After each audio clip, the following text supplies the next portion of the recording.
Ką treneri, pirmiausia sveikinimai su ilgai laukta pergalė, mėnesį užsitęsė pergalių badas, jūsų komentaras apie pačias rungtynes.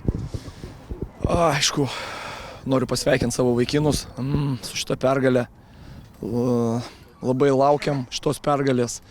Džiugu už komandą tai, kad aš matau juos kiekvieną dieną ir matau prieš rungtynės, treniruočių metu, po rungtynių, matau, kiek jie įdeda pastangų, kiek jie įdeda darbo ir kiek jie pergyvena po kiekvienos nesėkmės. Tai džiugu už juos, džiugu tai, kad jūs pastangos davė vaisių.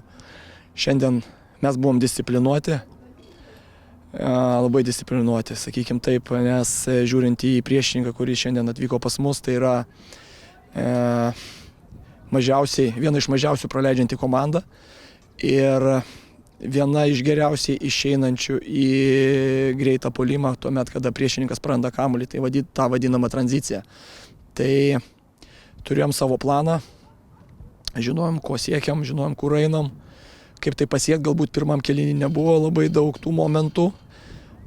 Dainava labai gerai persigrupudavo, uždengdavo erdvės zonas. Antram kėliny momentų padaugėjo ir sakykim taip, aš manau, kad mes šiandien pelnytai nugalėjom. Klimavičiaus ir būtent Dovydaičio kombinacija, abu žaidėjai pasirodė po keitimo ir abu dalyvavo toje lemtingoje atakoje. Keitimas 10 balų. Taip, smagu tai, kad baudos aikštelėje jie neperskubėjo, kiekvienas atliko savo funkcijas ir ko pasiekoje Deividas įmušė fantastinį įvartį.